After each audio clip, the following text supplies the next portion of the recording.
Chosen one. Listen closely. The air around you shifts as if a curtain lifts from an ancient stage and the spotlight lands squarely on your name. You wake with Monday held like a polished key in your palm. And something holy whispers, Turnit. You are not the leftovers of last week's battles. You are the opening note of a new symphony. Heaven has rearranged the furniture of your future while you slept. And now the room welcomes you differently.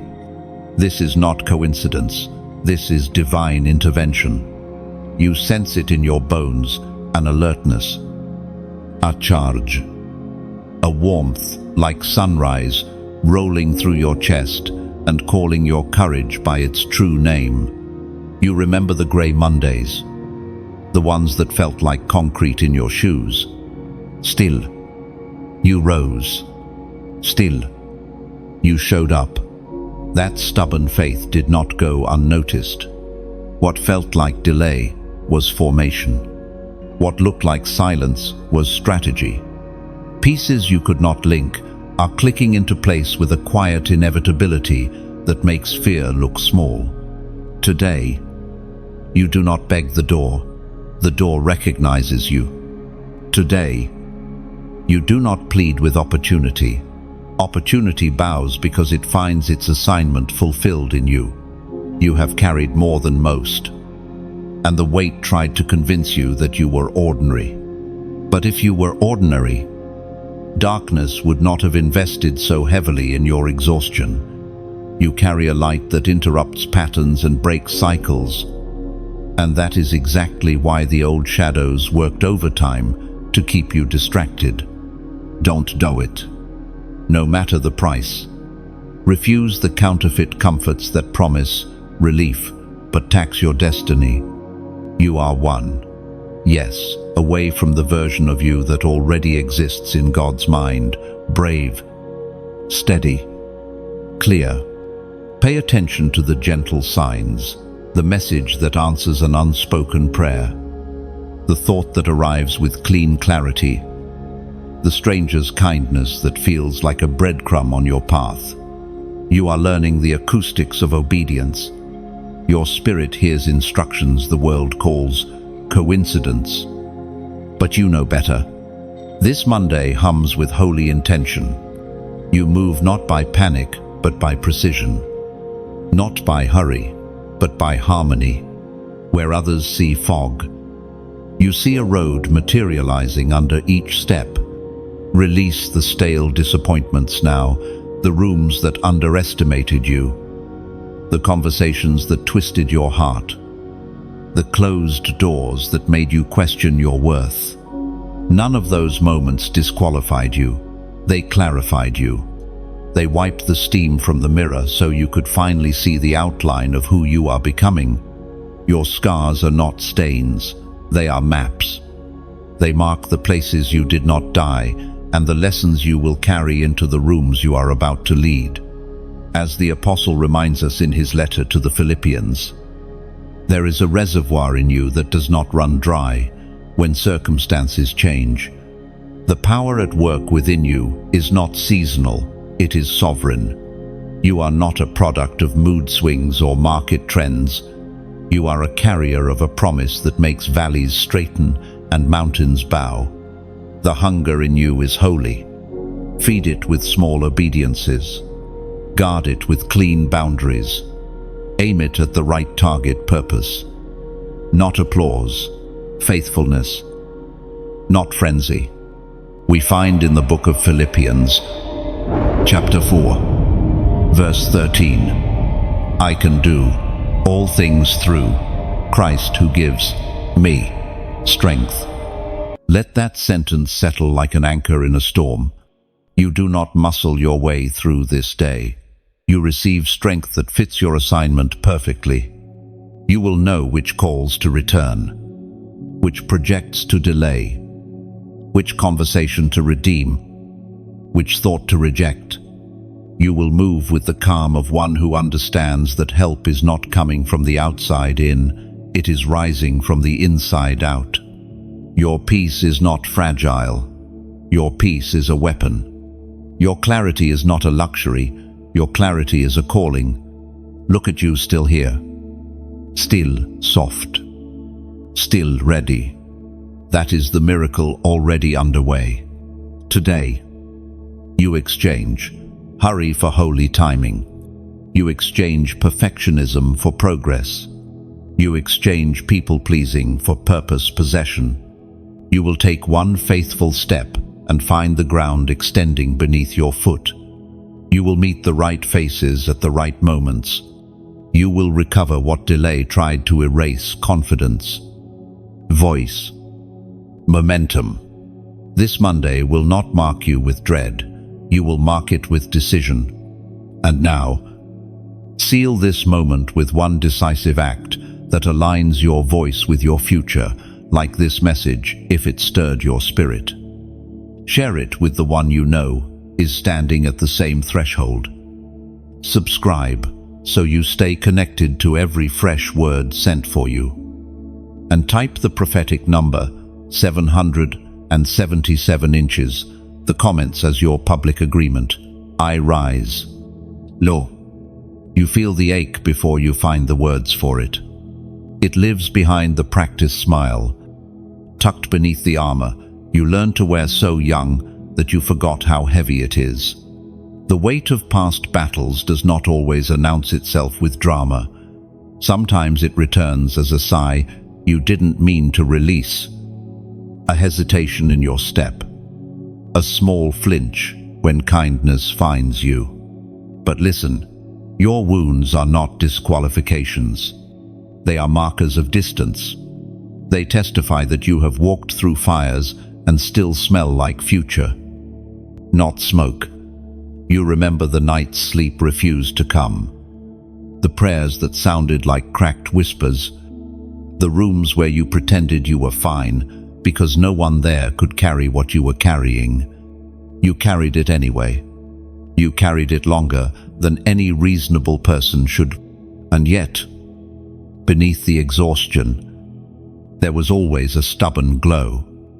A pilot light the winds could not reach. That glow is why you are here now.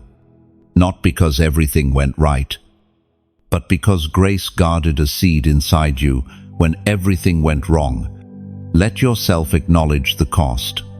You didn't get here cheaply. You faced betrayals that bent your trust into unrecognizable shapes. Delays that squeezed hope until it squeaked. Disappointments that tried to rename you less than.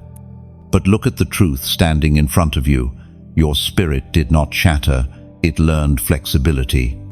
Your heart did not harden, it learned discernment. Your steps did not stop, they learned cadence.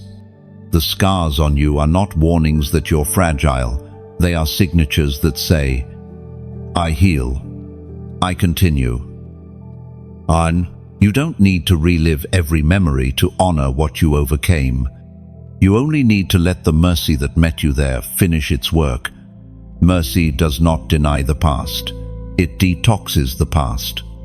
It rinses the venom from the story, so you keep the wisdom without drinking the bitterness. And wisdom is exactly what you carry now. The kind that sees a pattern early. The kind that knows which rooms are safe. The kind that reads the air like a seasoned navigator and steers accordingly. You were not meant to become cynical. You were meant to become clear.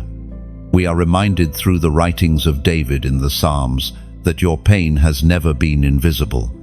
The moments you felt most alone were crowded with unseen compassion. The tears no one noticed were counted, not ignored. This is why your courage rises, even when your mind says it shouldn't. This is why your feet find roads you've never walked. This is why your breath keeps returning with a fresh resolve. There is a presence that refuses to let your story end in the chapter you thought would bury you. We are reminded through the writings of David in the Psalms. Chapter 34, Verse 18. The Lord is close to the broken-hearted and saves those who are crushed in spirit. Let that truth sit like a warm hand over your sternum. Closeness, there's the difference. Not a distant sympathy, but near, present companionship. When your chest tightened with unsaid words, you were not alone. When the apology never arrived, you were not abandoned.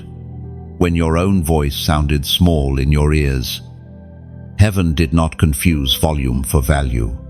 The one who stays close was closer still. That is why you survived. That is why you continue. So you harvest the patience that only waiting produces, the empathy that only suffering can tutor, the calm that only repeated storms can cultivate. You discover that the tenderness you kept in a brutal world is not a liability, it is a rare authority. It allows you to mend what others overlook, to notice who others ignore, to bring light to corners that have learned to live in dimness. You are not defined by the blows you took. You are defined by the love you would not surrender. Feel this Monday. Meet that love.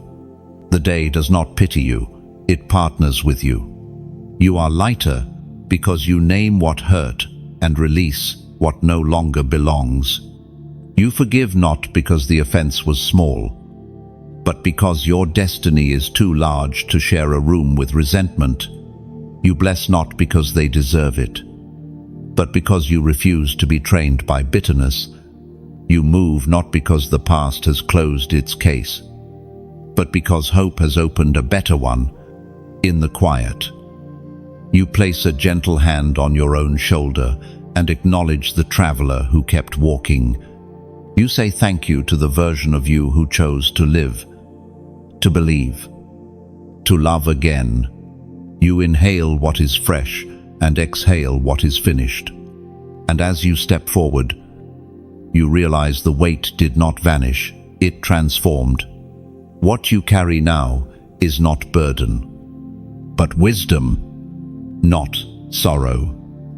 Boot song, not fear, but fire, and it lights the path ahead.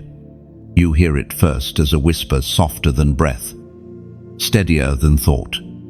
It threads through your morning like melody through silence. This is not imagination, this is invitation. The whisper is not asking for noise, it is asking for notice. Destiny often arrives this way, quiet, disguised as intuition. Concealed inside the ordinary moments we rush through. You feel it tug at you while pouring coffee, while tying your shoes, while staring at a message you haven't answered. Something inside says, "Don't delay." The whisper is the language of heaven calling you out of hesitation. You have waited long enough for someone to confirm what you already know deep within, that you are not here to repeat cycles, but to break them. The patterns that once felt unshakable begin to crack under the weight of your awakening. Every small decision becomes sacred because every small decision builds momentum. You are being called out of procrastination, disguised as patience, out of fear, disguised as wisdom, out of survival, disguised as humility. Heaven is saying, "Move." Lash. The whisper of God rarely shouts because it expects recognition. It knows you have learned his tone through the years, through both storms and silence. You know what peace feels like. And you know what anxiety masquerading as opportunity feels like. This, right now, is peace. It doesn't roar, it rests. It carries authority without aggression. It tells you that you do not need to be frantic, to be faithful. You simply need to listen and obey while the invitation is fresh. Every chosen one experiences this tension, the pull between staying where it's safe and stepping into where it's sacred. You stand there now, feeling the echo of every previous almost confident, almost ready, almost believing. The whisper interrupts the cycle and says, "This time, fully." It's not asking you to figure everything out. It's asking you to trust that obedience creates the map as you walk. As Jesus himself declared in the Gospel of Matthew, the direction is simple, though the courage it requires is not. The whisper does not outline every detail because faith was never meant to be built on clarity. It was meant to be built on conviction. You step when the world says, wait. You move when logic says, pause. You trust when evidence says, no. That's not recklessness, that's alignment. As Jesus himself declared in the Gospel of Matthew, chapter 7, verse 7, ask, and it will be given to you. Seek, and you will find. Knock, and the door will be opened to you. These words carry the same pulse as the whisper you hear today. Asking is not begging, it is engaging. Seeking is not wandering, it is discerning. Knocking is not forcing, it is announcing readiness. The doors of purpose are not slammed shut to punish you. They are waiting for the sound of your decision. Heaven responds not to noise, but to movement. You've hesitated before, thinking you needed permission, but your calling has been stamped and sealed long ago. That restlessness you feel is divine confirmation disguised as discomfort. It is heaven's way of saying, you've outgrown the waiting room. The longer you linger, the more uneasy you'll become, not because you're doing something wrong, but because the new season is ready for you. Comfort will soon feel like confinement if you don't answer the whisper. Remember how you've grown. You once needed loud signs. Now you only need stillness to sense direction. That is maturity. Heaven no longer needs to shake the earth to get your attention because you've learned to recognize its breath. You are evolving from needing proof to embodying faith. The whisper is confirmation that you are trusted with subtlety. So breathe.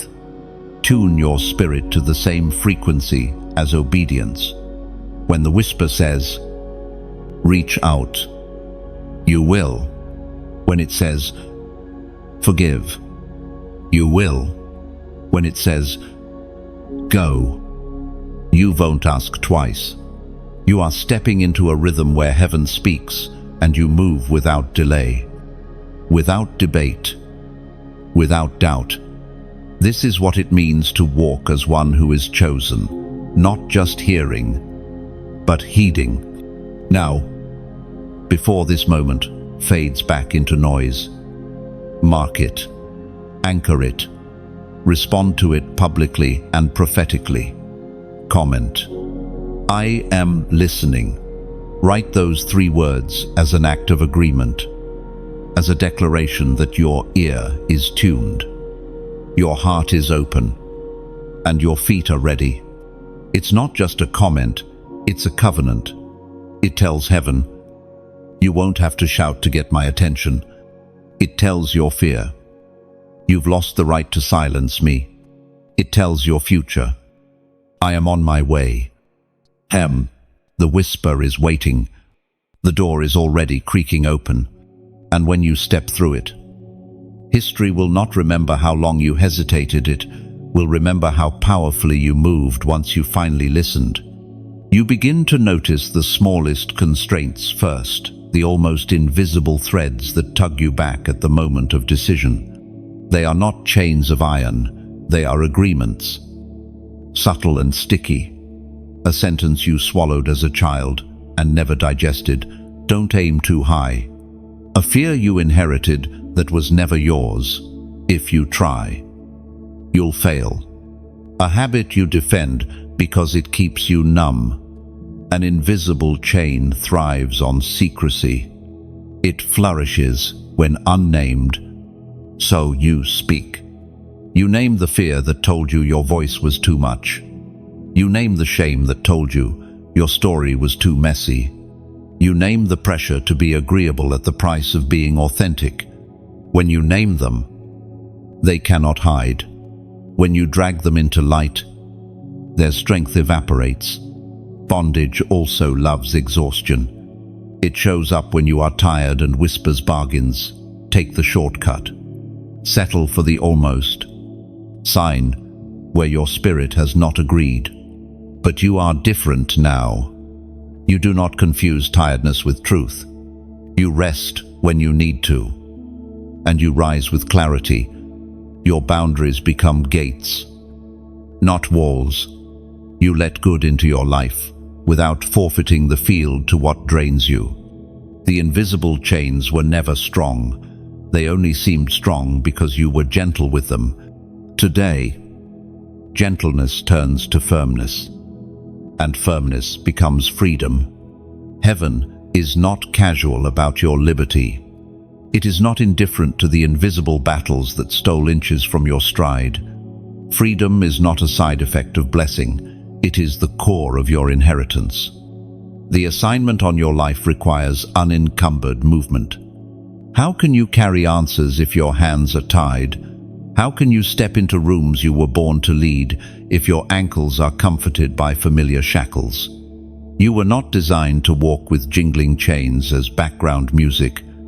You were designed to walk with quiet authority, leaving the sound of solutions behind you. The voice of God does not merely comfort you in captivity, it calls you out. The story you tell yourself must update to match the emancipation underway. You are not the sum of your coping mechanisms, you are the fruit of your covenant. Your past rehearsed a script that kept you surviving. Your future downloads a script that gets you delivering. Every obedient step loosens another knot. Every truthful conversation clips another tether. Every act of forgiveness melts another link. You begin to feel the air around your ankles, weightless. New. The ancient words recorded in Galatians, chapter 5, verse 1. It is for freedom that Christ has set us free. Stand firm. Then, and do not let yourselves be burdened again by a yoke of slavery. Stand firm. There is your posture. Freedom is not fragile. It is maintained. You do not wander back into the cage because the door was once familiar. You do not return to the vocabulary of almost because it used to feel safer. You choose the dialect of deliverance, clear no's, clean yeses, quick repentance, steady courage. You monitor the atmosphere of your soul the way a pilot reads, instruments watching for drift, correcting with small, honest moves. You choose community that celebrates your growth rather than nostalgically pulling you toward who you were. As the chains fall, the world looks different. Collars sharpen, time elongates. You have margin that anxiety used to consume. You notice beauty, and you refuse to apologize for delight. Joy stops being a rare visitor and becomes a resident. You restructure your days around what matters, presence over performance, purpose over pressure, integrity over image. The invisible chains had convinced you that love required shrinking. Freedom teaches you that love flourishes when you stand at full height. There will be tests. Old doors will creak with invitations that sound like flattery but smell like captivity. You will hear the faint music of former rooms trying to lure you back into choreography that never suited you. Smile. Bless the past. Keep walking. Your yes is too valuable to lease out to nostalgia. Your destiny is too precise to be crowded by habits that cannot carry the future. You do not need to announce your liberty loudly. Your steps will testify. Your schedule will testify.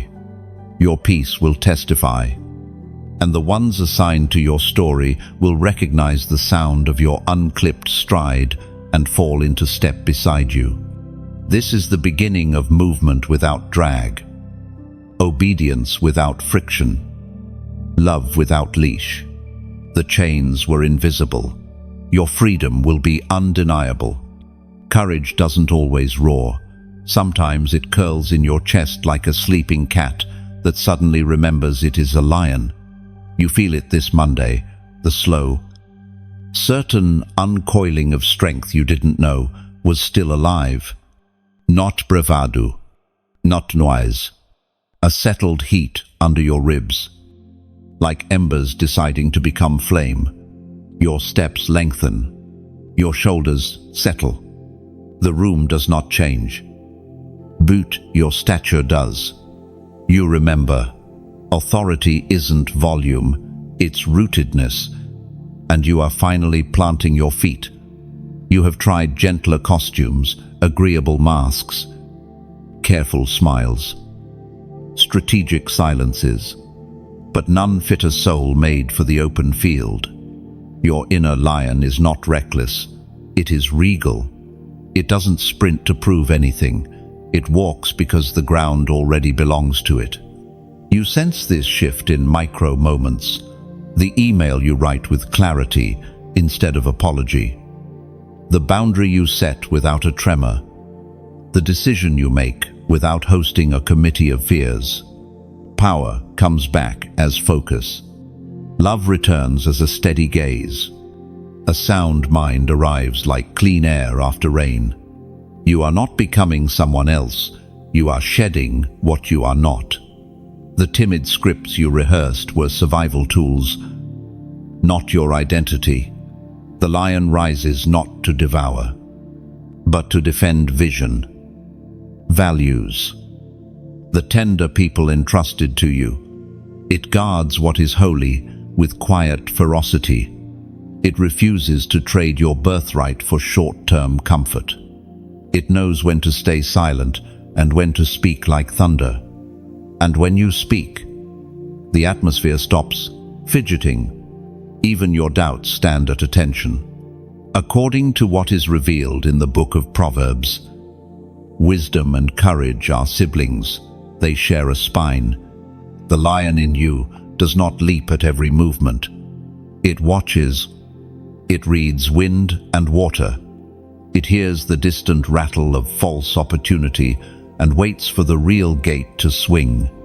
This is not passivity. This is trained hunger. You are done snacking on distractions. You are saving your appetite for the mission that costs you something and therefore crowns you with something real. There is a reason fear tried to keep you domesticated. A declawed destiny is easy to manage, but your claws are discernment and devotion, sharp enough to scale cliffs, gentle enough to carry lambs. You won't waste them on petty fights. You won't scratch at doors beneath your assignment. You will place your strength where it multiplies, mercy, where it builds houses for weary travelers, where it makes a table big enough for truth and transformation. The enemy's favorite trick is to confuse humility with hesitation. But humility is not shrinking. It is alignment. It is standing at full height under a greater hand. It is power braided with purity. It is fire that knows its source. Today, humility feels like steel in your spine and honey on your tongue. You can say the hard thing kindly and the kind thing courageously. You can hold silence like a shield and speak like a sword.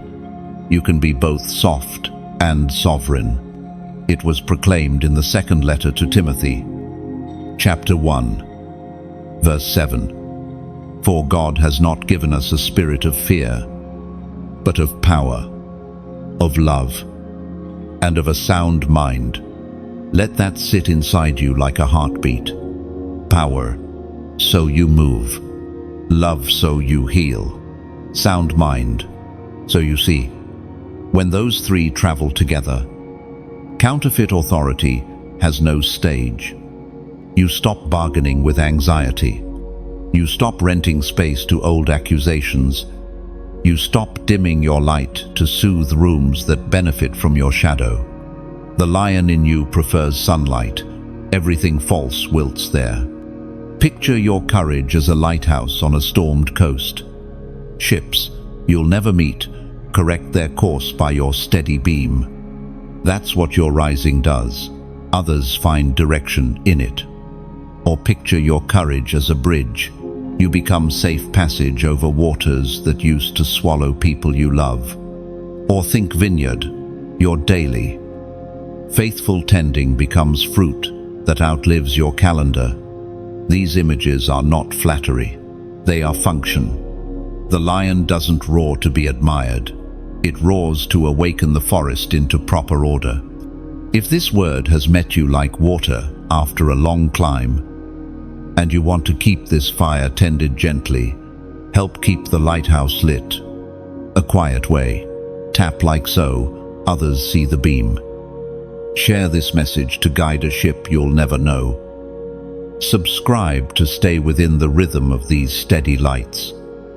And if you feel led, place a small gift on the table that feeds you so we can set more tables for those still walking in the dark.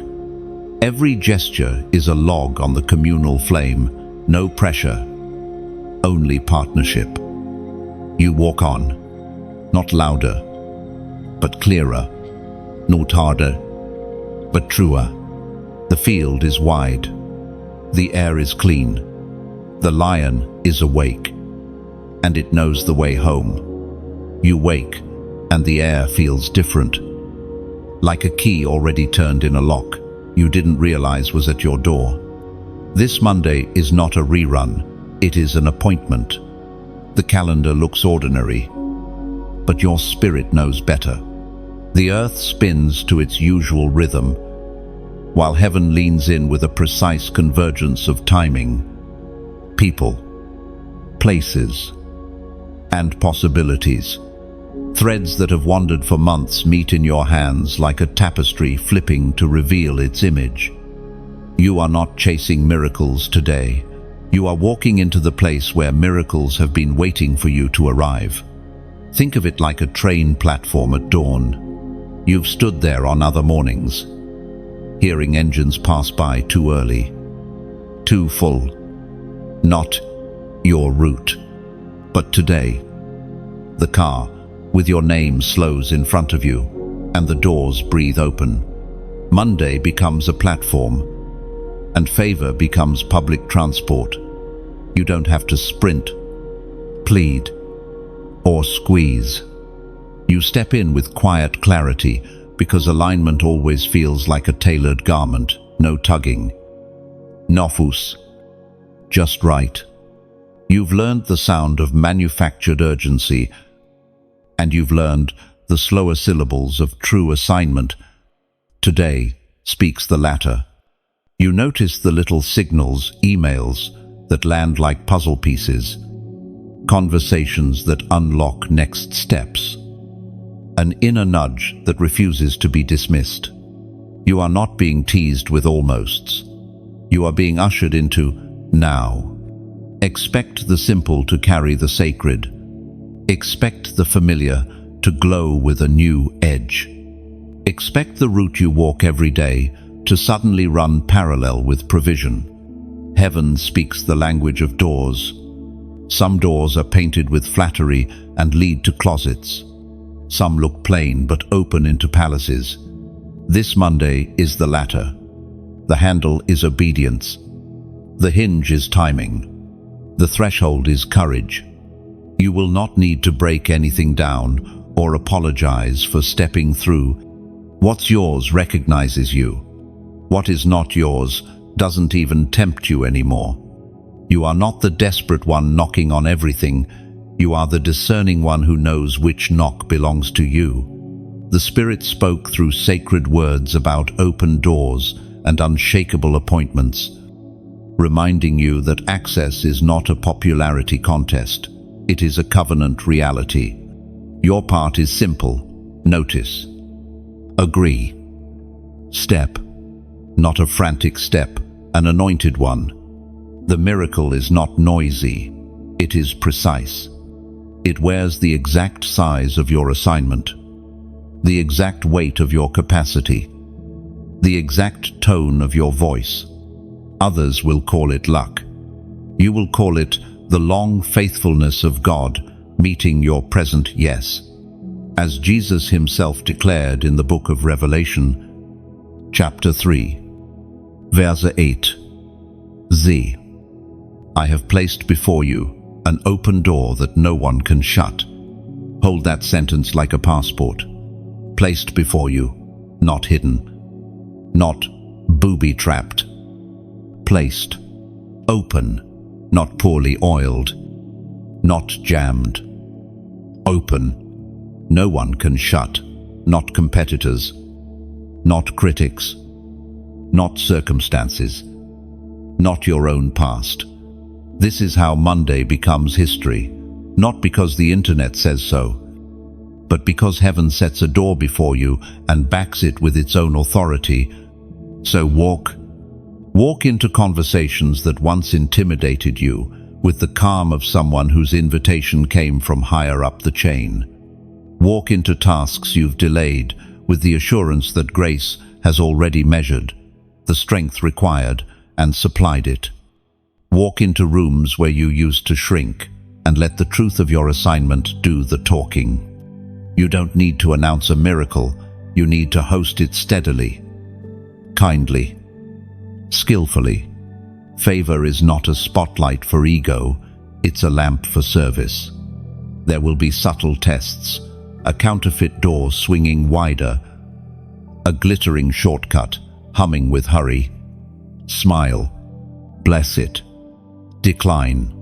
Miracles do not make you frantic, they make you focused. Remember the difference. Remember how peace, not pressure, marked every true turning in your story.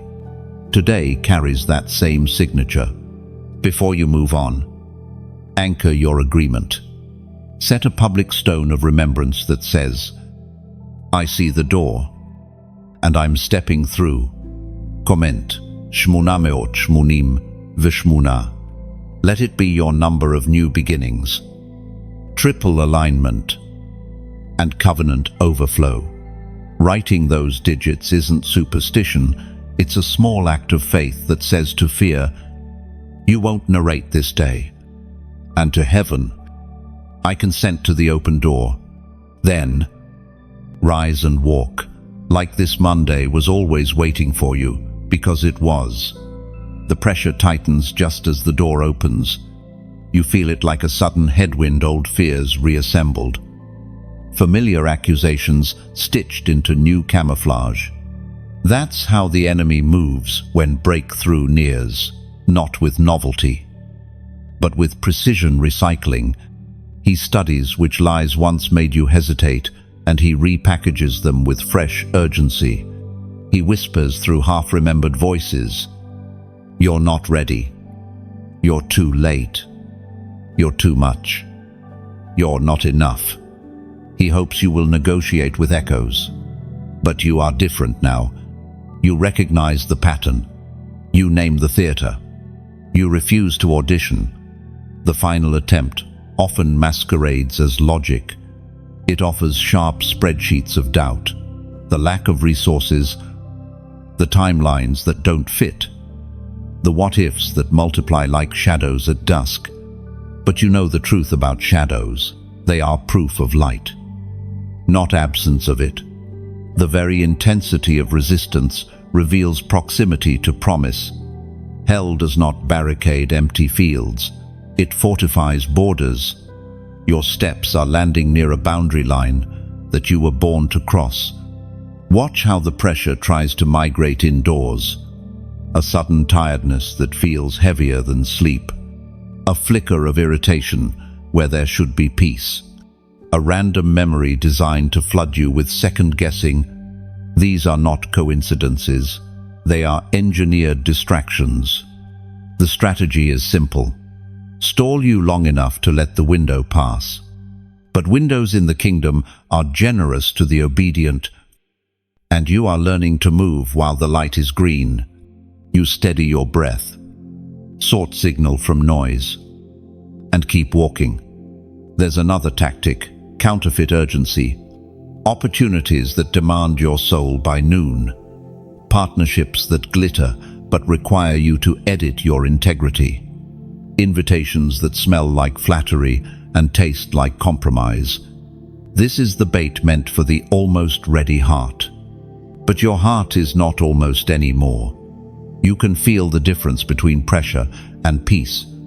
Peace does not rush you, it aligns you. Peace does not shout, it settles. Peace does not require you to shrink, it makes room for your full stature. So you let the counterfeit pass without chasing it down the road. Let others call it missed chance. You will call it preserved destiny. As was spoken in the sacred texts of old, this moment is not about your eloquence, it is about your essence. Your posture itself is warfare, your quiet, your refusal to spiral, your insistence on clean motives. You are not trying to win an argument with darkness, you are occupying with light.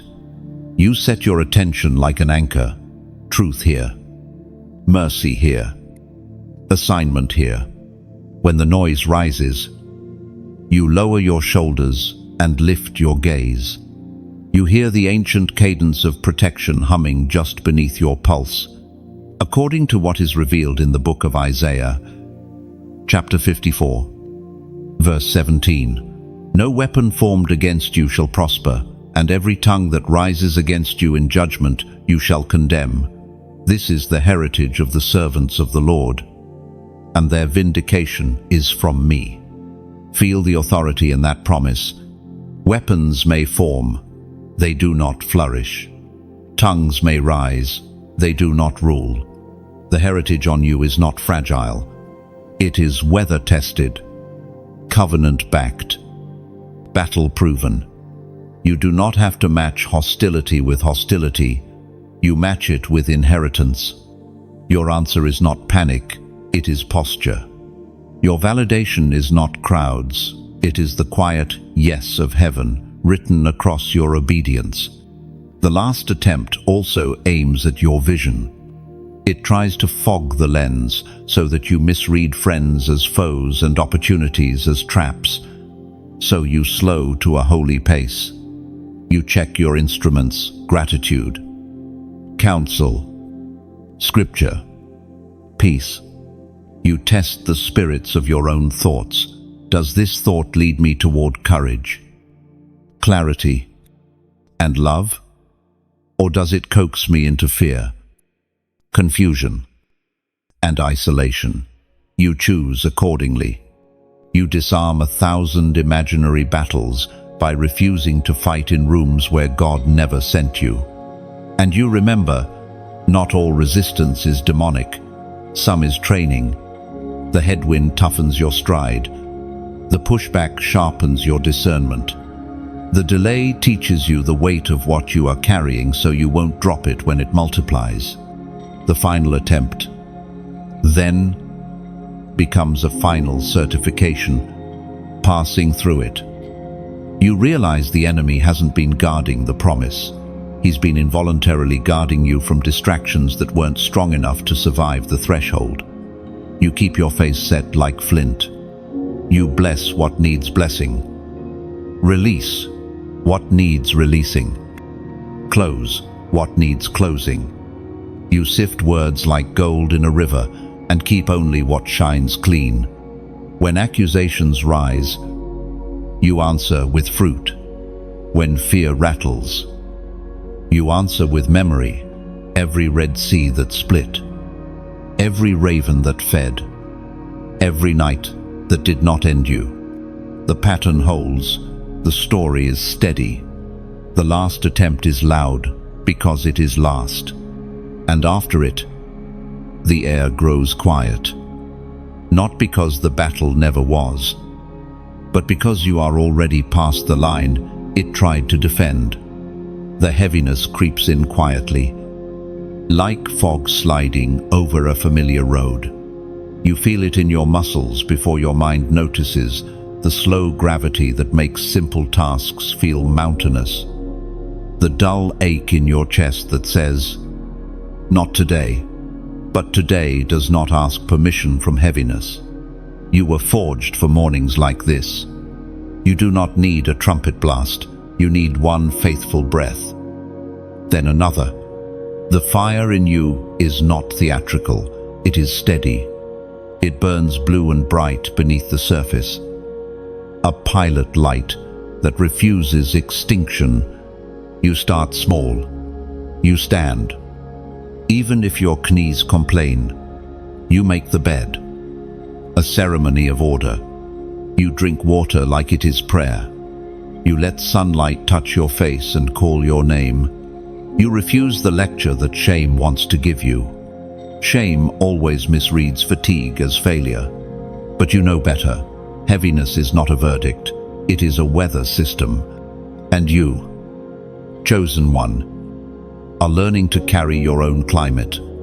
When the air turns thick, you become wind. Strength is not the absence of weight. It is the mastery of movement while carrying it. You adjust your pace without apologizing. You choose the next right thing over the fantasy of doing everything. The fire in you is practical, clean decisions. Straightforward honesty. Modest courage repeated until it looks like momentum. Your day is a field, and you plow a single true furrow. It doesn't look like much at first. But watch how the line becomes a path, and the path becomes a road.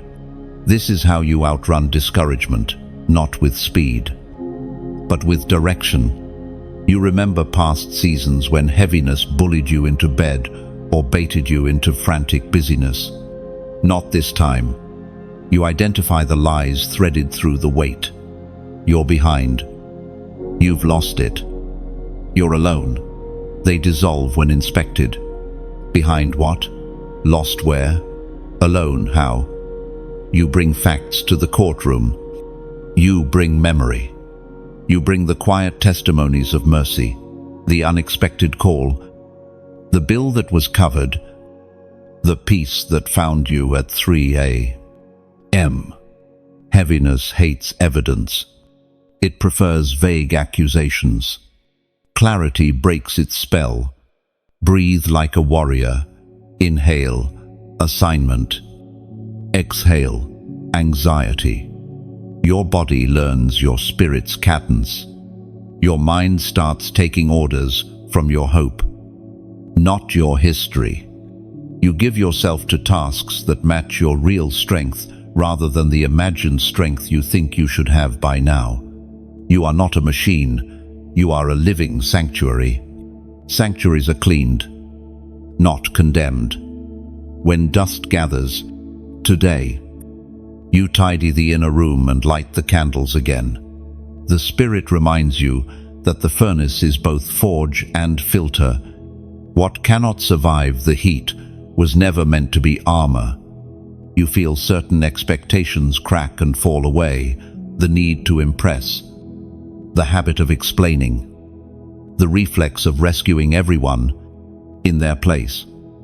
You put on a simpler garment, obedience. It wears well in every season. It is resistant to criticism and immune to flattery. It fits you even on heavy days. You find strength in strange places, a sentence that lands like a compass, a memory that reappears wearing new wisdom, a laugh that escapes at just the right moment and opens a window in your chest. You remember you are part of a larger choreography. Your steps matter not because they are dramatic, but because they are aligned. The kingdom is not impressed by your performance. It is moved by your agreement. Agreement turns little into much, waiting into ripening, ordinary into sacrament. The ancient words recorded in 2 Corinthians, chapter 12, verse 9. My grace is sufficient for you, for my power is made perfect in weakness. Let those words settle like rain on scorched ground. Sufficient meaning, enough for this exact weight. Not the hypothetical you imagine. The present you. Power, meaning not mere pep talk, but divine electricity braided through your human limits. Perfect in weakness, meaning you don't have to hide the limp, you have to offer it. So you pick up the day again, not as a burden, but as a companion. You walk with it like a friend who had a rough night. You speak kindly to your tasks. You tell your heart the truth. You interrupt the spiral with gratitude so ordinary it embarrasses your pride. Warm water, clean shirt, a name to text, a mind that can still think in sentences. Heaviness loses its leverage when you remember the simple and look somewhere between the third breath and the fourth, between the next step and the one after. Something shifts. The fog doesn't vanish, it thins. The path doesn't widen, it clarifies. The fire you could not see begins to be felt. You carry it like a hidden ember cupped inside your chest, and the wind of your persistence coaxes it brighter. Time slows in a way clocks cannot measure. The traffic of thoughts thins, the noise in the room lowers, and you feel something holy. Lean close. It is the moment heaven pauses and points a hush that does not empty the air, but fills it. You are not being ignored, you are being singled out for instruction. The sense is unmistakable. What you decide in this silence will shape the architecture of your next season.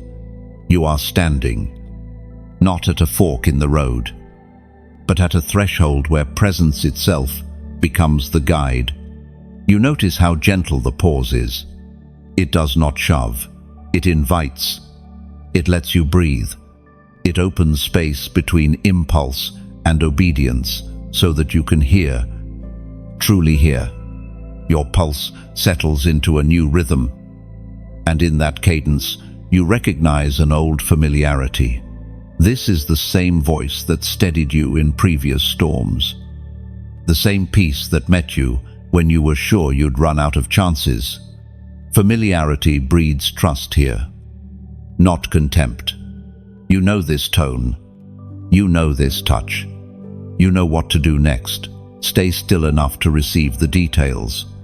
In this stillness, clarity is not information overload. It is reduction. Excess options fall away. The one assignment glows. It is not necessarily dramatic. It might be a call you've delayed, a habit you must end, a door you must close, to honor the door already opening. Heaven's pause is surgical, precise, compassionate, purposeful. It removes what cannot travel and strengthens what must. You remember that instruction is not a test designed to trap you. It is a map designed to deliver you. The path unfolds as you say yes, not before. This is why heaven pauses, so you can trade panic for precision, hurry for holiness, guessing for guidance. In this room of stillness, the old noise of comparison loses its microphone. What others are doing no longer dictates your step. You become a student again, teachable, eyes bright, heart soft, pen ready. As the prophet wrote in the scroll of Habakkuk, timing itself is a servant of God. Appointments do not bow to your rush or your delay. They honor the will of the one who set them. Your job is not to muscle the clock. It is to align with it. You do not need to pry open the moment.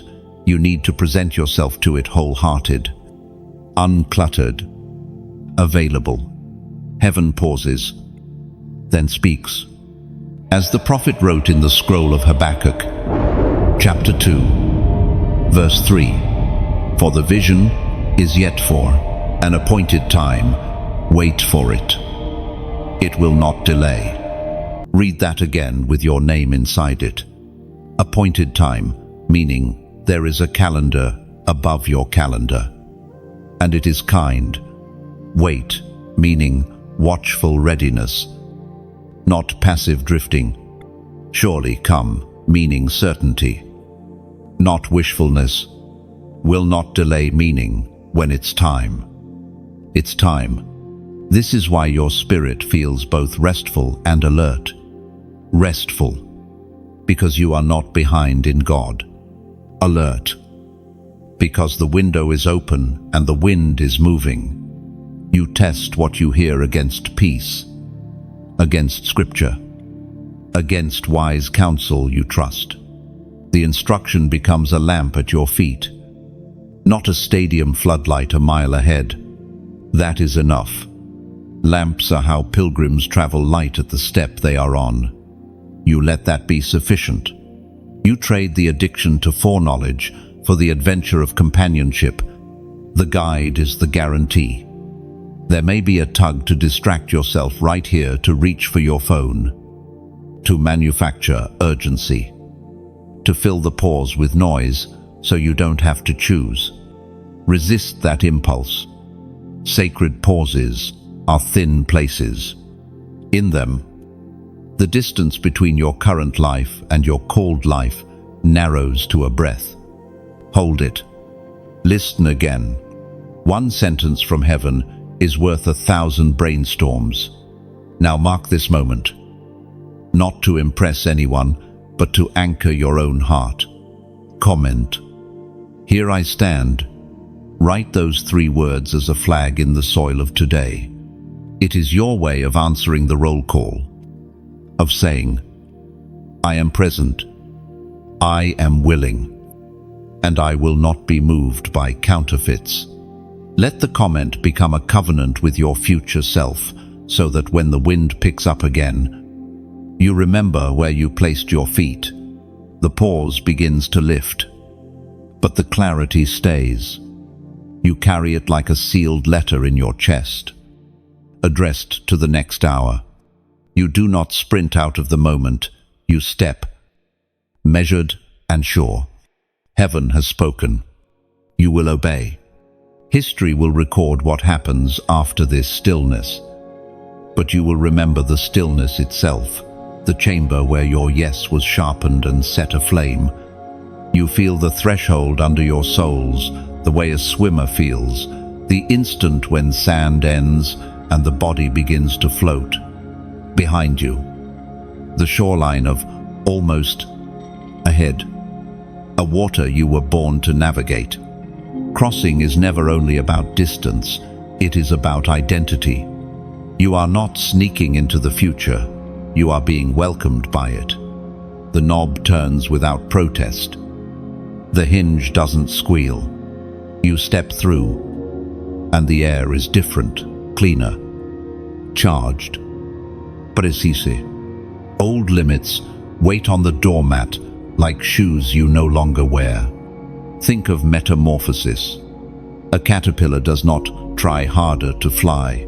It yields to a process that rewrites the blueprint. The chrysalis is a threshold. Inside it, the old structure dissolves to make room for wings. You have been in a holy chrysalis, quiet, constrained, rewritten. Now the casing thins, light gets in. Pressure builds not to crush you, but to strengthen what emerges. You push, not with panic, but with purpose. The shell splits, and what was cramped unfolds. You recognize thresholds in other places too. The hush before a symphony's first note, the held breath in a gallery just before the cloth lifts from a painting, the soft click of an astronaut's airlock before space receives them. Each is a consecrated crossing, a confession that what's next requires both courage and calibration. You do not enter recklessly, you enter ready. There are things you cannot carry across. Apologies you will never get. Permissions you do not need. Habits that reduce you to fit rooms too small for your assignment. You bless them and leave them.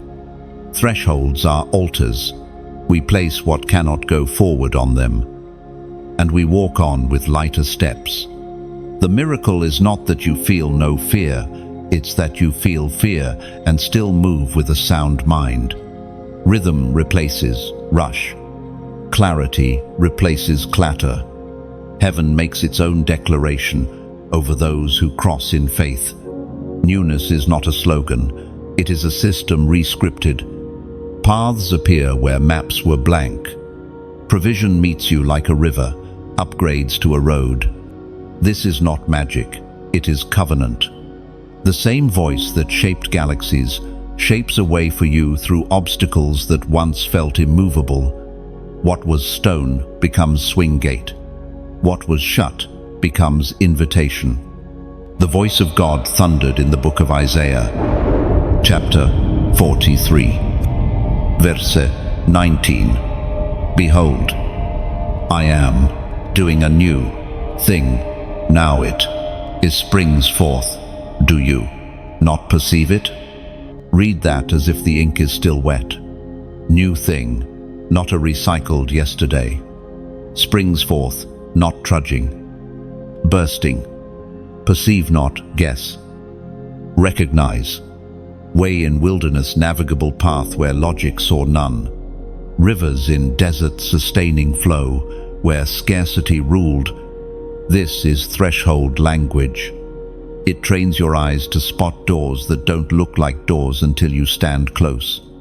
You test the new ground gently, like a mason laying the first foot on a freshly built bridge.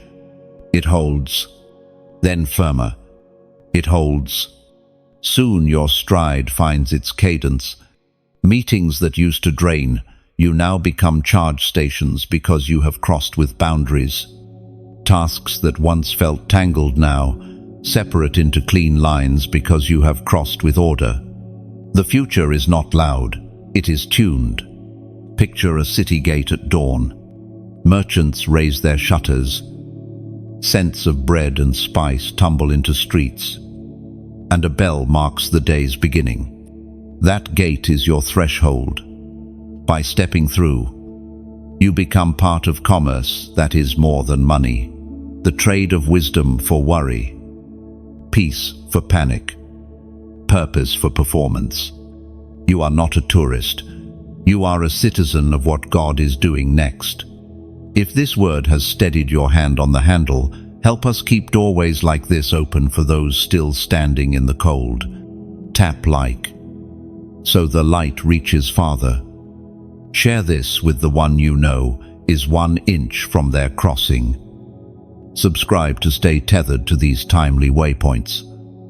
And if your heart is nudged, add a humble gift to the work so we can keep building bridges and lighting gates. No pressure, only partnership. We steward every kindness like seed in good soil. You take another step. The room acclimates to you, and you to it. Not because you dominate, but because you fit. You were measured for this threshold, and this threshold for you. The handle falls silent behind you. Your hands are free. Your voice is clear. The way is open. And you move as if the door has been waiting since the first dawn, because it has. You begin to notice small shifts that don't fit the old pattern. Calls that once ended in, "We'll get back to you," now end in, "When can you start?" The unopened door sends an invitation. The file you thought was buried resurfaces with a favorable note attached. Reversal never arrives with fanfare. It slides in like sunrise, shadow by shadow, street by street, window by window. You catch it out of the corner of your eye, and then, suddenly, it's everywhere. What delayed you becomes your runway. What denied you becomes your credential. What drained you becomes your testimony fuel. Reversal is not luck. It is justice applied by mercy. It is the arithmetic of heaven correcting the math of loss. Where subtraction had camped, addition pitches its tent. Where scarcity shouted the loudest, sufficiency sets a table and says, "Eat." This is not about revenge or public spectacle.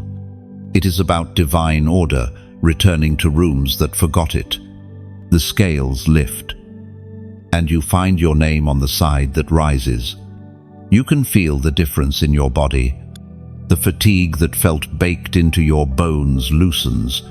The sigh that used to live at the edges of your sentences is replaced by a low, steady hum of confidence. You don't need to broadcast anything. Your fruit does the talking. The project that stalled for months suddenly finds traction. The relationship that sagged under misunderstanding finds language again. The legal snag unclenches. The invoice clears. It's not that life turns into a parade, it's that the wind changes and fills your sails instead of slapping your face. Heaven speaks with specificity when reversal begins. It points to places you assumed were permanently lost and asks, "Shall we try that again, this time with favor?" You are not repeating old cycles. You are retrieving what delay tried to steal from your timeline. Courage, clarity, capacity. Reversal is not merely getting back what you had, it is receiving it upgraded, healed, rightly aligned. The past returns, not to haunt, but to hand you keys it forgot to deliver. There is an unmistakable cadence to it. Messages arrive at angles you didn't expect. People who ignored your boundaries now respect them. Mistakes you made are not erased, but they are redeemed, lessons pressed into wisdom, embarrassment pressed into empathy, loss pressed into a larger heart. Your record with God holds nothing wasted. Even the detours taught you the terrain. And now, on the main road, you travel faster because you recognize the landmarks. Heaven speaks clearly through the words in Joel, reminding you that restoration is not poetic exaggeration, but policy in the kingdom of God, policy backed by promise, enacted by presence, secured by covenant. You have receipts in your spirit. Every morning you chose faithfulness. Every quiet, no to compromise. Every generous act when no one was watching. Reversal honors those receipts. It is heaven settling accounts on your behalf. Heaven speaks clearly through the words in Joel. Chapter 2, verse 25. I will restore to you the years that the locust has eaten. Let that sentence walk the halls of your memory. Years, time itself, eligible for restoration. Not just money, not just moments, but the seasons you thought were swallowed whole. Restoration here is not nostalgia, it is reallocation. What was devoured returns as harvest in unexpected fields. You are not trying to relive what cannot be relived. You are receiving what can still be redeemed. You will notice how reversal rewrites your inner posture first. The bitterness you thought necessary loosens its grip. The suspicion you wore like armor hangs awkwardly on your shoulders and then slips to the floor. Gratitude replaces guardedness. You start to bless easily, to release freely, to build again with measured joy. The cynic in you grows quiet, not because you are naive, but because hope finally sounds more accurate than doubt. Reversal also corrects narratives others wrote about you. Rooms that misread your silence as weakness now witness your steady outcomes. People who called you late realize you were loaded. The labels fall off, not with a speech, but with results. And as your story turns, you don't need to explain the turn. You steward it. You choose humility over headlines, process over performance, consistency over clamor, because you know this isn't a fluke, it's fulfillment. You keep your hands open. You let restored things find their right place without clutching. You watch for the subtle pride that sometimes sneaks in wearing relief's clothes. And you refuse it. Hospitality. You are not the hero of this reversal. You are the witness, the steward, the co-laborer. That's why the blessing lingers. That's why the doors stay oiled. That's why the path ahead looks less like a tightrope and more like a well-built road. There are moments when the air itself seems to remember you. You step outside, and a breeze threads your hair like a familiar hand. And suddenly, your mind quiets enough to hear it, the sound of your name carried on something older than weather, not the name they mispronounced or the nickname that kept you small, but the name heaven carved before time, stretched wide. You don't strain to catch it, you soften. It arrives like a bell rung in a distant valley, and you know, without needing to argue with yourself, that you are seen, known, and sent. Names, shape, atmospheres. The wrong name can shrink a room, the right one enlarges it. You have worn labels that never fit. Too much. Too late. Not ready. Almost. Those were stickers from fearful hands. And the wind is peeling them off without tearing your skin. There is a renaming underway, subtle, sacred, thorough. It doesn't demand attention. It unveils identity. You feel the difference in your posture. Shoulders unhook from your ears. Breath drops lower. Eyes stop scanning for permission. The world hasn't changed its opinion, but your spirit has found its center again. You think back to all the places you tried to earn what was already yours. Rooms where you over-explained. Meetings where you apologized for clarity. Friendships where you hid your fire so no one would complain about the heat. But the wind does not negotiate. It remembers. It remembers the sound of your laughter before disappointment edited it. It remembers the boldness of your first yes. It remembers the way you once prayed like the ceiling was a sky. The remembering returns to you, not as nostalgia, but as direction. You do not need to become someone else. You need to become the version of you that God named. The Spirit spoke through the prophet Jeremiah with a sentence that silences every counterfeit label and steadies every trembling hand. Let it rise now and wipe the fog from the mirror you've been staring into. The Spirit spoke through the prophet Jeremiah. Chapter 1, verse 5. Before I formed you in the womb, I knew you. Before you were born, I set you apart. I appointed you as a prophet to the nations. Read that aloud and listen to how your chest answers. Before meaning prior to performance or failure. New meaning intimacy, not information. Set apart meaning not isolated. But designated.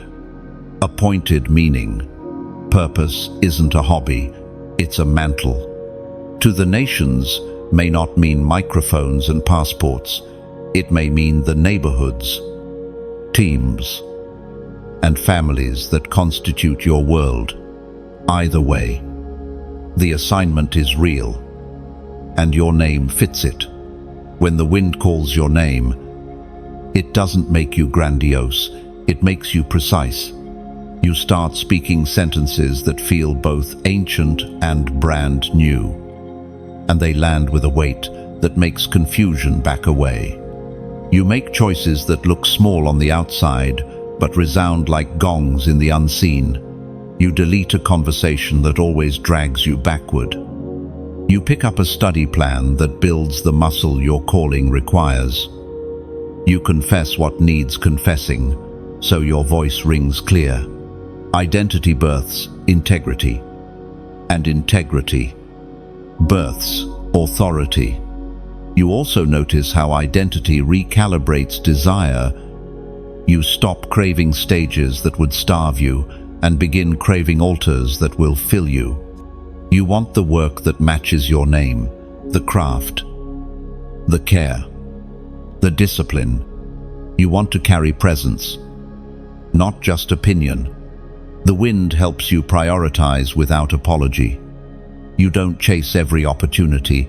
You choose the ones that harmonize with the syllables God speaks over you. And surprisingly, you become kinder.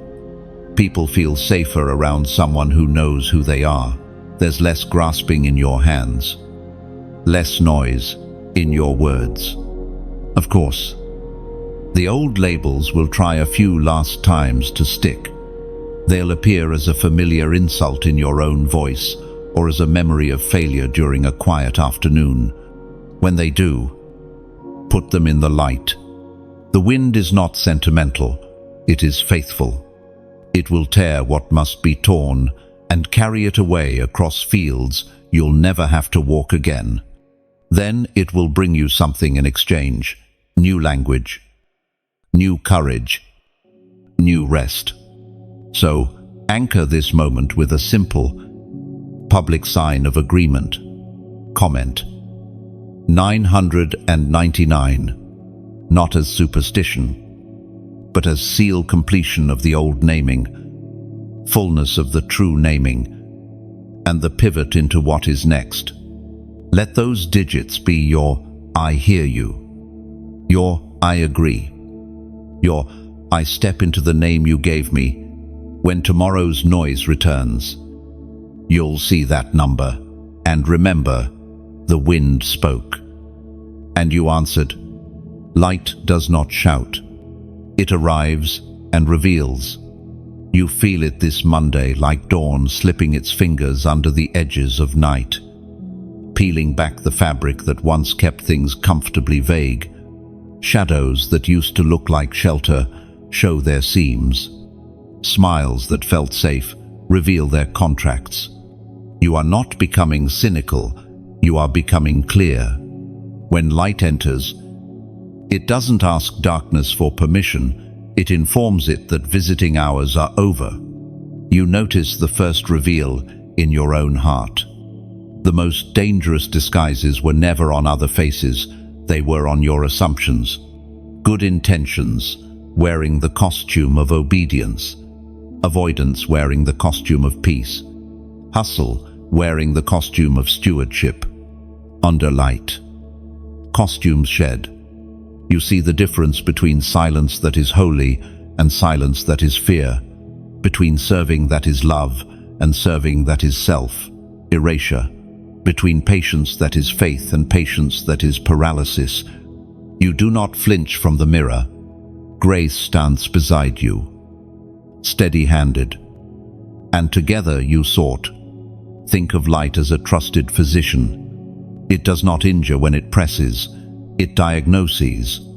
It names what inflammation has hidden, what swelling has exaggerated. The scan is not the sickness, it is the friend. In the same way, the Spirit holds your calendar up to radiance and shows you where leaks drain your days, where agreements bend your spine, where boundaries are needed not as punishments but as structures that let love circulate. This is holy triage. This is the beginning of healing. In the exposure, you also discover unlikely allies. Some faces you misread as stern were actually strong. Some hands you assumed were closed were simply holding line. The light doesn't only unmask threats, it reveals guardians. It brings your people into focus, those who can tell you no without abandoning you, who can tell you yes without flattering you, who can stand beside you when battle smoke is thick and still hear your true name. You honor them with trust and clarity, not with performance. There is warfare language for this moment, and it is apt. But do not forget the tenderness inside it. Light is not merely a weapon, it is a way. It is how gardens grow, how children learn faces, how travelers return home. When it exposes, it simultaneously invites. Here is the obstacle. Here is the way around it. Here is the lie. Here is the sentence that makes it powerless. Here is the person who meant you harm. Here is the boundary that makes their harm irrelevant. Power without pettiness. That is the mark of true illumination. You remember years when you begged for a blazing sign. Now, the Lord trusts you with fine print. You are able to read nuance, to detect the faint tremor in a sentence, the slight misalignment in an offer. You're not suspicious, you're tuned. The devil traffics in blur. Light refuses to bargain with blur. It turns the focus ring until edges sharpen. With edges sharp, love becomes intelligent. Generosity becomes strategic. Forgiveness becomes clean and not codependent. Alignment feels like standing on level ground after months of tilt. As was spoken in the sacred texts of old, the goal is not to become the judge of all things. It is to become the keeper of your gate.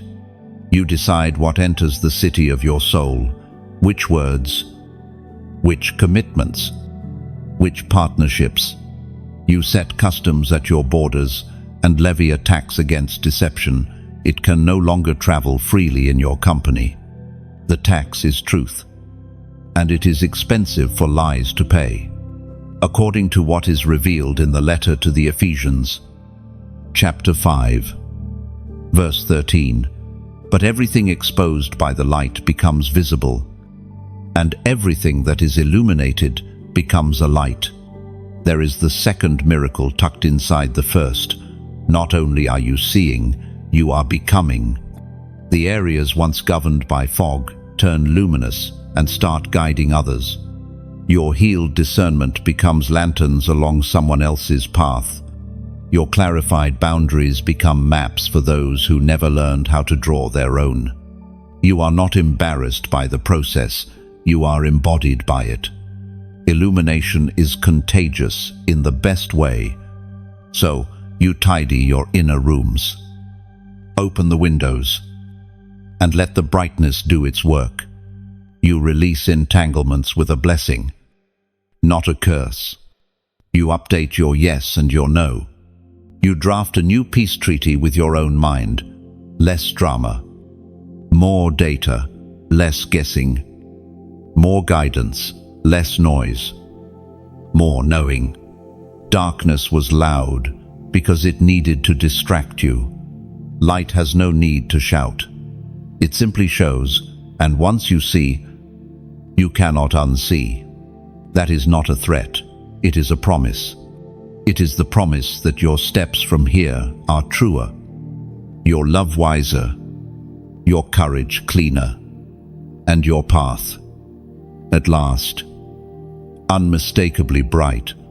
You feel it before you see it, the gentle weight that settles not on your head first, but on your heart. It is not heavy like shame, it is heavy like meaning. The room responds, almost imperceptibly, as if the air recognizes a familiar guest. The crown does not drop with clatter, it descends like dawn, slow and sure. And with it comes a mantle that fits you in ways you didn't know. Cloth could fit spirit. You do not grab for it. You stand still and receive. Because crowns in this kingdom are not seized, they are bestowed. It surprises you that honor arrives with such quiet. No trumpets, no parade, just a precise sense of rightness. The way a key sighs when it meets its lock, the crown is less ornament than orientation. It does not make you taller, it makes you truer. It aligns your posture to match your purpose. Chin lifted, eyes steady, hands open. You discover that authority is not a tone of voice, it is a tone of life. The crown's first lesson is not privilege, but presence. It makes you hyper-aware of the people entrusted to your orbit, the ones who will take their cues from your peace, your patience, your priorities. You feel a holy recalibration. You start asking different questions, not "How do I be impressive?" but "How do I be faithful?" Not "How do I look important?" but "How do I make others stronger?" The crown turns your attention from spotlight to lamplight, from performance to illumination, from applause to cultivation. You realize, too, that a crown is always paired with a yoke. Easy, yes, but real. The mantle rests across your shoulders, like responsibility woven with rest. It teaches you the precision of no as much as the generosity of yes. You do not have to be everywhere. You must be exactly where you are sent. You do not have to answer every voice. You must listen to the voice that placed the circlet where it now rests. The crown clarifies the map, and you find relief in its borders. There is ceremony in the unseen while this happens. Angels, perhaps, taking notes. Old accusations falling silent under the sound of validation. The city of your soul throwing open its gates as if to say, "At last." Even your history participates. Seasons that once embarrassed, you now bow to the role they played. Failures that once labeled you now serve as cautionary tales you share with tenderness, so that others do not have to fail where you did. This is royalty baptized in mercy, never haughty. Always human, fiercely holy. You hold the crown in your spirit and test its balance. It does not wobble when you bend to lift someone. It does not tilt when you listen to pain. It does not fall when you admit you were wrong. This is how you know it isn't costume jewelry. It stays on during service as easily as it does during celebration. It was sized for movement, for washing feet, for building altars, for writing letters of encouragement at midnight and showing up at dawn with fresh bread and truer words. We are reminded through the writings of David in the Psalms that honor is not an accident bestowed by fickle crowds. It is the mark of design, the signature of the Maker on mortal brow. Let the line echo through you now, not as flattery, but as function. We are reminded through the writings of David in the Psalms. Chapter 8, verse 5. You have made them a little lower than the heavenly beings and crowned them with glory and honor. Glory and honor translated into your vernacular as weight and worth, radiance and responsibility. Not a tiara for display, but a scene for decisions. You begin to sign your days with it choosing courage over convenience, truth over trend, mercy over mockery. The crown does something else. 2. It steadies your gaze. You recognize the tests that seek to unseat it, the quick laugh that would cheapen your voice, the shortcut that would thin your character, the flattery that would sand your edges into compromise. You answer them with quiet decisions. Each a small coronation, repeated in daily life. You keep a short list of joys and a long list of names to bless.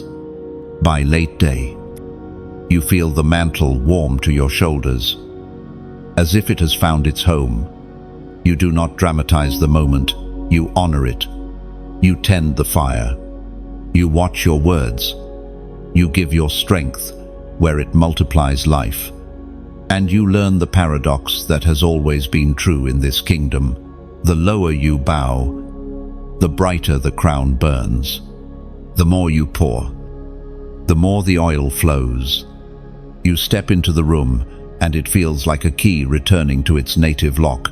No scraping, nor guessing, just entry.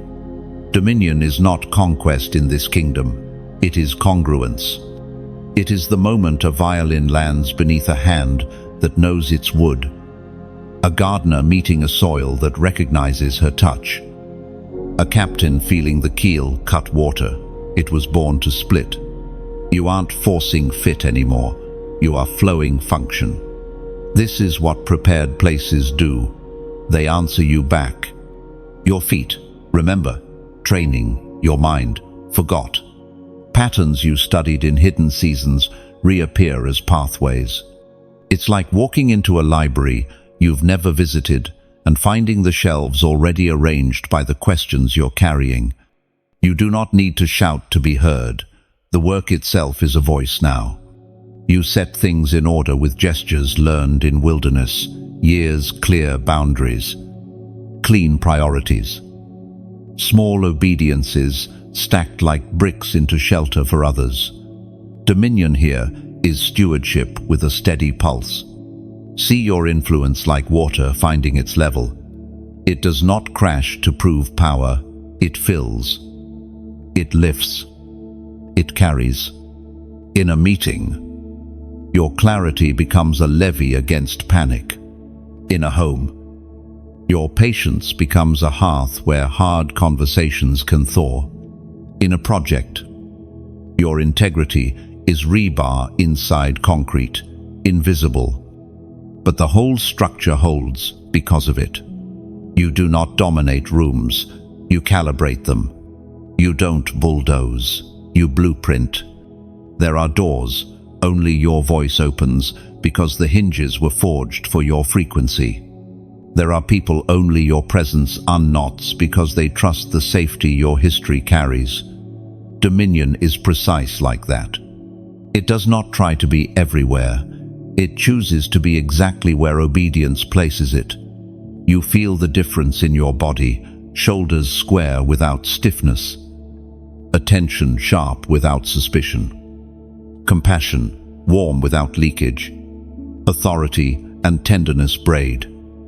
And the rope they form can pull heavy futures to shore. As was spoken in the sacred texts of old, dominion is not license to take.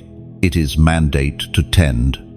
It begins in Eden and echoes through every vocation that heals what's broken, cultivates what's barren, and guards what's holy. Let the ancient lines stand at attention in your spirit. The voice of God thundered in the book of Genesis, chapter 1, verse 28. Be fruitful and multiply, fill the earth and subdue it. Have dominion over every living thing. Fruitful productivity that tastes like goodness, not burnout. Multiply impact that reproduces character, not chaos. Fill presence that blesses space, not bloats it. Subdue, bring disorder under peace, not under pressure. Have dominion carry responsibility with reverence. This is the cadence you walk to now. You are not proving worth, you are practicing design. Picture 3 images to keep your steps true. First, a lighthouse. You turn faithfully, predictably casting arcs of guidance across rough water. Ships you'll never meet, adjust course because your beam does not flinch in weather. Second, a vineyard. You tend trellis and soil, pruning, not to punish, but to increase sweetness. Harvest comes because you partner with seasons instead of fighting them. Third, a weaver's loom.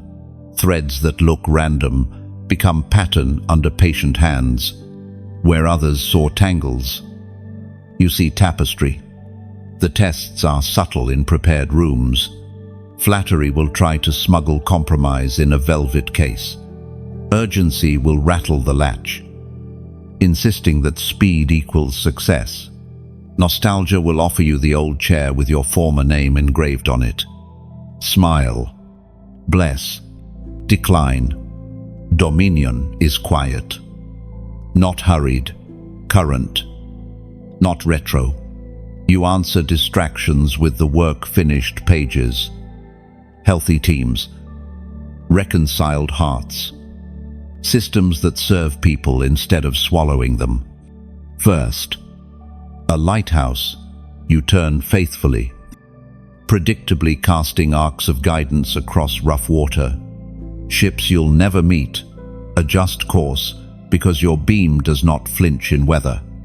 Second, a vineyard, you tend trellis and soil, pruning not to punish but to increase sweetness. Harvest comes because you partner with seasons instead of fighting them. Third, a weaver's loom, threads that look random become pattern under patient hands.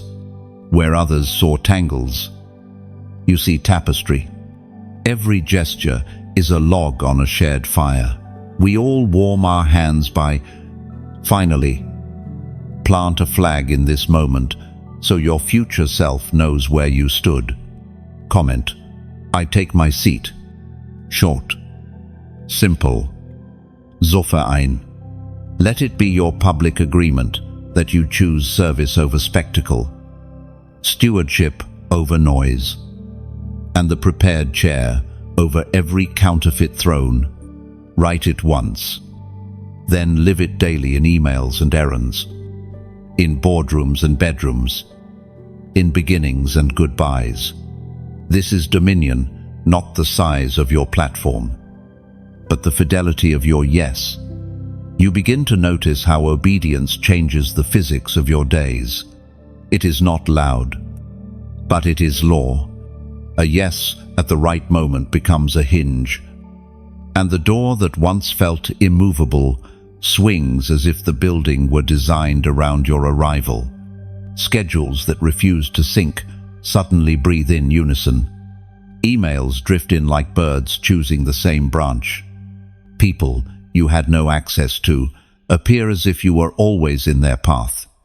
If this word has found you like a compass after long cloud, and you want to keep this lighthouse lit for others stepping into their prepared places, I'm inviting you into gentle partnership. Tap, like so, the beam travels farther. Share this with someone you know is standing at their threshold. Subscribe to stay threaded into these waypoints as they arrive. And if you feel led, add a small gift so we can keep mending nets and building bridges for those still out in the swell. What was delayed is not lost, it is gathered. Like trains held outside a station that suddenly lights all its signals green. Arrivals stack one, then another, then three at once. And you realize that grace has been stockpiling behind the scenes, waiting for the gate you just opened with a simple, holy yes. Obedience is not theater, it is architecture. It takes invisible angles, motive, timing, tone, and fits them with visible bricks words. Actions, steps. Buildings rise quietly under such hands. Rooms appear that you did not blueprint, yet they fit your life and the lives of those assigned to you. This is why you feel less frantic as you move forward. Chaos loses jurisdiction when purpose takes out a permit. You still meet resistance, but even resistance starts working for you, chiseling your focus, strengthening your frame. Opportunities begin to respect your cadence. They do not drag you by the collar anymore. They request your presence, and you decide in peace. You stop chasing what cannot feed your assignment. You start tending what multiplies it. Small faithfulness becomes catalytic. A text sent on time unknots a week. A boundary held with kindness saves a year. A study hour reclaimed becomes a doorway you will walk through for the next decade. These are not exaggerations. They are the mathematics of destiny, exponents, not simple sums. Providence loves partnership. It does not infantilize you. It invites you. You place your do where God has placed his done, and the overlap is miracle. It looks ordinary from the outside. It feels like breath to you. you wake to a calm urgency. Not the panic of scarcity, but the joy of precision. Your words are measured and warm. Your hands know what to touch. Your feet do not wander, they weave. If you could watch time from above, you would see your yes drawing lines that turn into paths, that turn into highways for others. According to what is revealed in the book of Proverbs, chapter 3, verse 6, in all your ways acknowledge him, and he will make your paths straight. It wears the exact size of your assignment, the exact weight of your capacity, the exact tone of your voice. Others will call it luck. You will call it the long faithfulness of God, meeting your present yes, as Jesus himself declared in the book of Revelation, chapter 3, verse 8z. I have placed before you an open door that no one can shut. Hold that sentence like a passport. Placed before you, not hidden. Not booby-trapped. Placed. Open, not poorly oiled. Not jammed. Open. All your ways, the emails and the errands, the work and the worship, the planning and the pausing. Acknowledge him, not a ceremonial nod, but a practiced companionship, a steady consultation. He will make your paths straight, not necessarily short, but sure, not effortless, but efficient, not always fast, but unmistakably forward. This is the promise that underwrites your alignment. Watch how even your memories align. Moments you once labeled waste refile themselves under wisdom. The one who authors days delights to co-author with those who keep their pen on the page. Your task is simple and exacting. Keep saying yes at the speed of peace. Keep refusing the glittering almost that smell like hurry. Keep choosing the real work over the loud work. Keep your face set, your hands clean, your heart soft. In that posture, moments find their meaning, meetings find their hour, and movements find their leader. By evening, you sense it fully. The day has curved around your obedience like a bow around an arrow. Tension held. I'm true. Release near. You do not fear the flight. You trust the ark.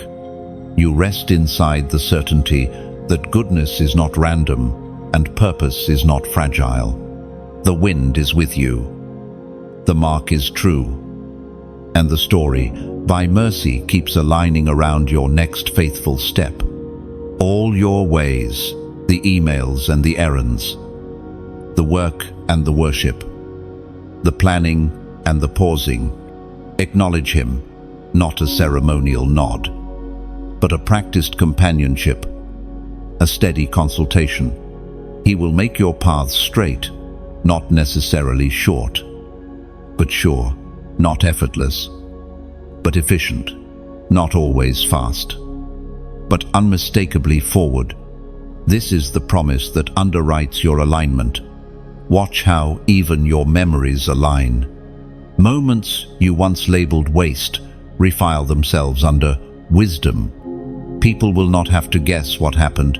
You will move in such quiet authority that rooms learn new definitions of peace just because you walked in. This does not make you untouchable. It makes you unmistakable.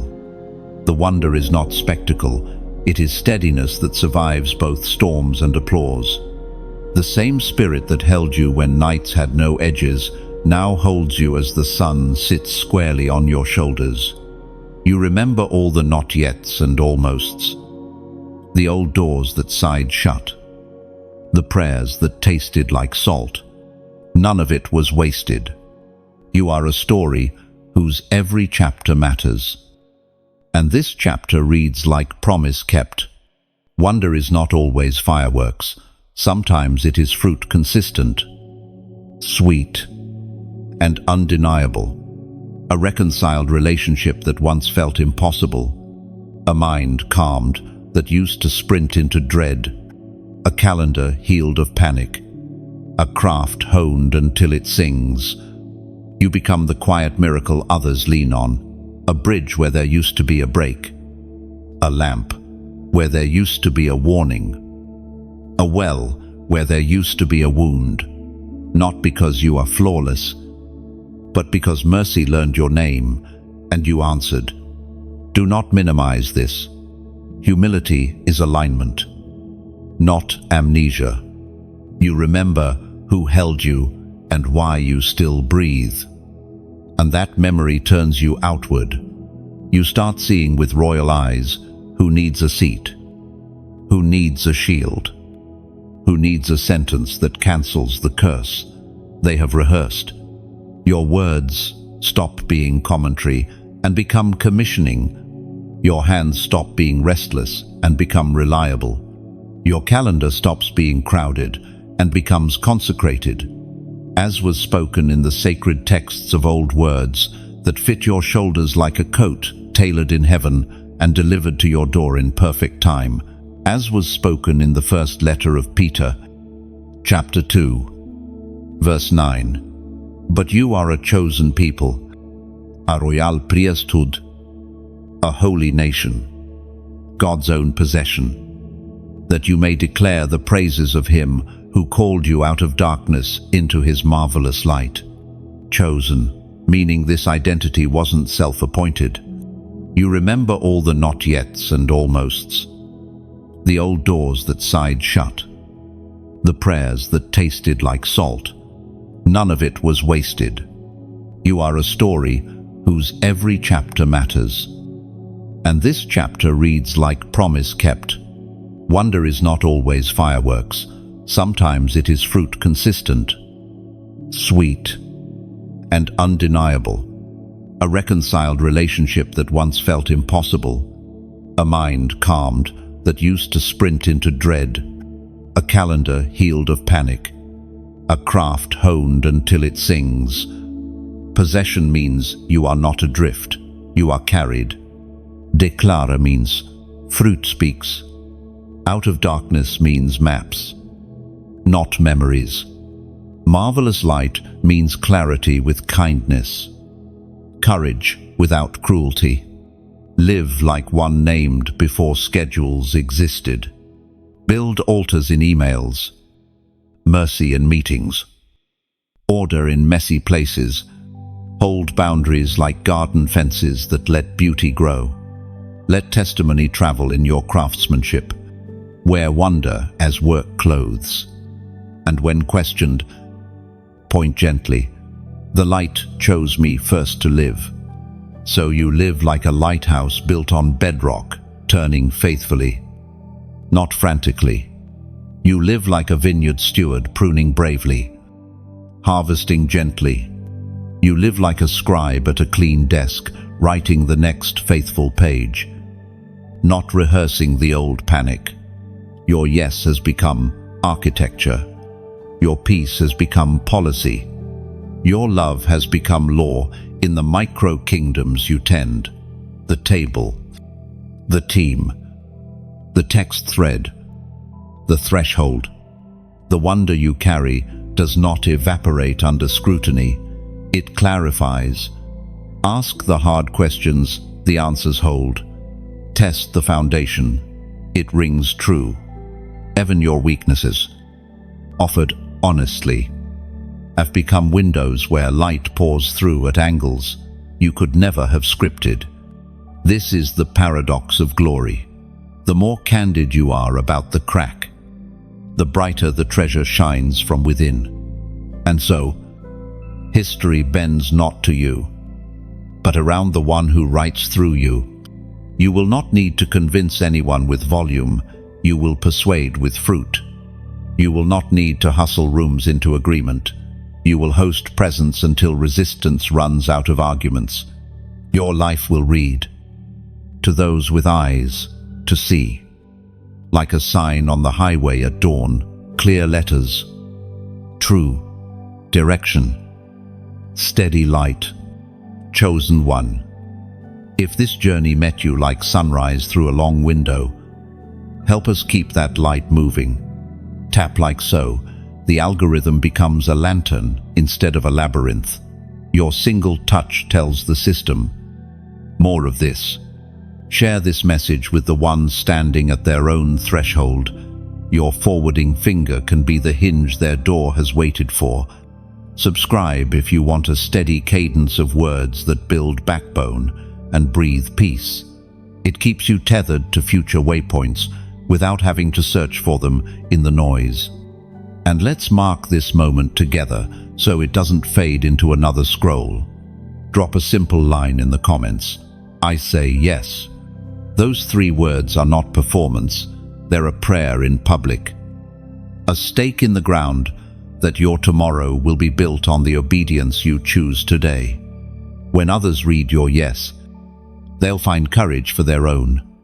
Your engagement isn't applause, it's partnership. Every like is a log on a communal fire. Every share is a bridge across someone's dark river. Every comment is a lighthouse beam turning faithfully in storm and calm. Every subscription is a string tying you to a map that keeps unfolding. If this spoke life, don't let it end here. Let's multiply the mercy, extend the clarity, and keep the atmosphere of hope alive. The same grace that met you will meet through you. We're building a table of steady light. Pull up a chair, and then make room for one more.